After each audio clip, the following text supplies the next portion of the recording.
आज बात करेंगे चक्कर आना, neurosis, tension, anxiety, fear, overthinking, bronchitis, ESMA, सांस की तकलीफ, खांसी, कफ, फेनेंजाइटिस, लैरिंजाइटिस, टॉन्सिल, कान में कम सुनाई देना, कान में ताला लगना, सर्दी खांसी, नाक डाका और स्नोरिंग, नाक से पानी गिरना, आंखों से पानी गिरना, ये सब कि आप लोग के घर में क्या होता है।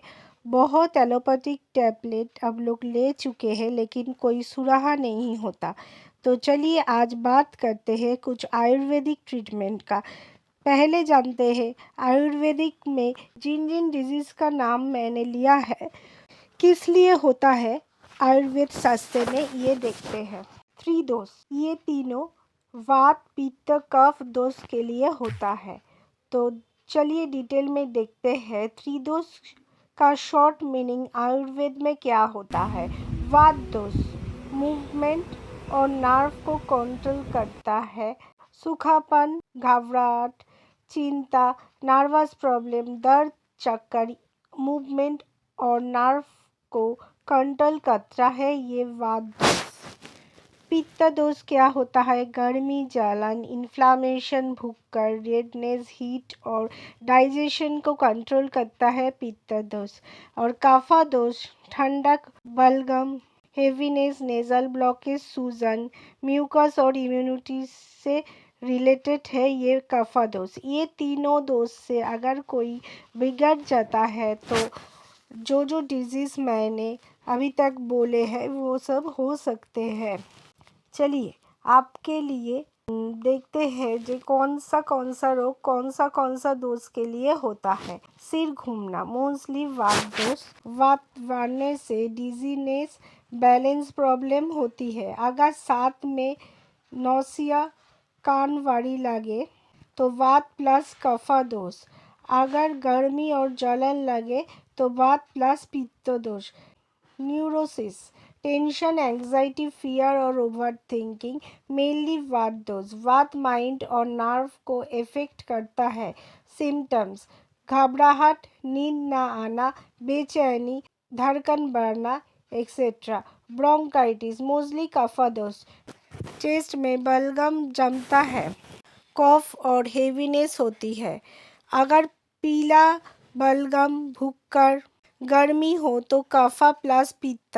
अगर पुराना हो और सांस फूलती हो तो कफ और वात दोष।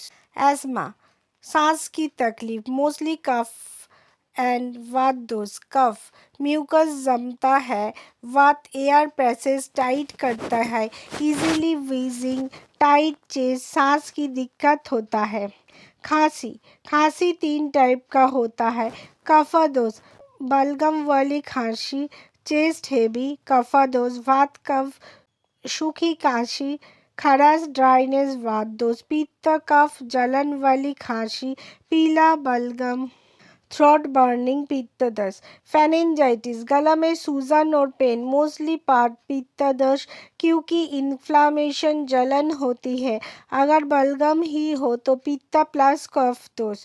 लैरिंजाइटिस, आवाज बैठना और वॉइस हेवी होना, मोस्टली कफ दोष प्लस वात दोष।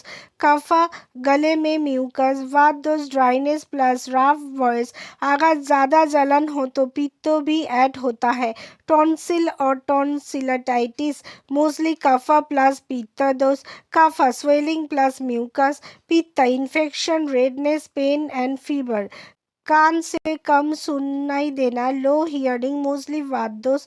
कान वातक मेन ऑर्गन माना जाता है। अगर वैक्स और म्यूकस ब्लॉकेज हो तो कफ भी होता है। कान में ताला लगना और ईयर ब्लॉकेज, मोस्टली कफ जमने के ब्लॉकेज होता है। अगर वुन साउंड भी हो तो वात प्लस कफ दोष। सर्दी खांसी, कोल्ड एंड कफ, मोस्टली कफ दोष। नाक बंद, बलगम, हेवीनेस। अगर वुकर गले में जलन हो तो कफा एंड पित्त दोष। स्नोरिंग और द नाक में जो आवाज़ व खराटे मरते हैं ये मोस्टली कफा दोष के लिए होता है। बदने से नाक और थ्रोट हेवी हो जाता है, एयर पासिंग नैरो हो जाता है, नाक से पानी गिरना, रनिंग नोज मोस्टली कफा दोष। अगर एलर्जी और स्नीजिंग हो तो हाथ प्लस कफा दोष। आंखों से पानी गिरना वेटरी मोस्टली कफा दोष। अगर आंखों लाल प्लस जलन हो तो पित्त भी ऐड होता है। थोड़ा समराइज करके देखें तो वात, सिर घूमना, न्यूरोसिस, कान की प्रॉब्लम, ये सब जो प्रॉब्लम है डिजीज़ का, ये सब वात दोष अगर बिगड़ जाए तो हो सकता है। गले की जलन, इन्फ्लामेशन, फेनेंजाइटिस, ये सब पित्त अगर बिगड़ जाए तो इसलिए होता है। कफा दोष, सर्दी, बलगम, नाक बंद, स्नोरिंग, ये सब अगर कफ बिगड़ जाए तो ये हो सकता है। कफ प्लस बात एक साथ बिगड़े तो एस्मा, लैरिंजाइटिस, क्रॉनिक ब्रोंकाइटिस हो सकता है। कफ प्लस पित्त, टॉन्सिल अगर बिगड़ जाए तो टॉन्सिल फीवर वाला ब्रोंकाइटिस, सोर थ्रोट हो सकता है। तो अगर आप लोग चाहे कि ये आप लोगों का शरीर का बात, पित्त, कफ, ये तीनों का बैलेंस ठीक रहे तो कुछ आयुर्वेदिक थेरेपी है जिससे आप लोग इन तीनों दोष का ठीक करा सकते हैं। चलिए नेक्स्ट वीडियो में हम बात करेंगे जी ये जो डिजीज़ हम लोगों ने बोला आपको, वो जो बात, पित्त, कफ के बिगड़ जाने के लिए होता है वो हम लोग कैसे ठीक करें। हम लोगों की यह सब पंचकर्मा का ऑल टाइप्स का थेरेपी होता है। अगर आप लोगों का कोई भी थेरेपी का ज़रूरत है तो स्क्रीन में जो नंबर जा रहा है उसमें अपॉइंटमेंट लेके आप बुक कर सकते हैं और हम लोगों के साथ बात कर सकते हैं अपने प्रॉब्लम को लेकर। ये आप लोग सोच लीजिए कि ये जो आयुर्वेदिक प्रोसेस है, जो पंचकर्मा थेरेपी है, इससे किंतु नेचुरली आप लोगों का जो डिजीज़ है वो क्योर हो सकते हैं।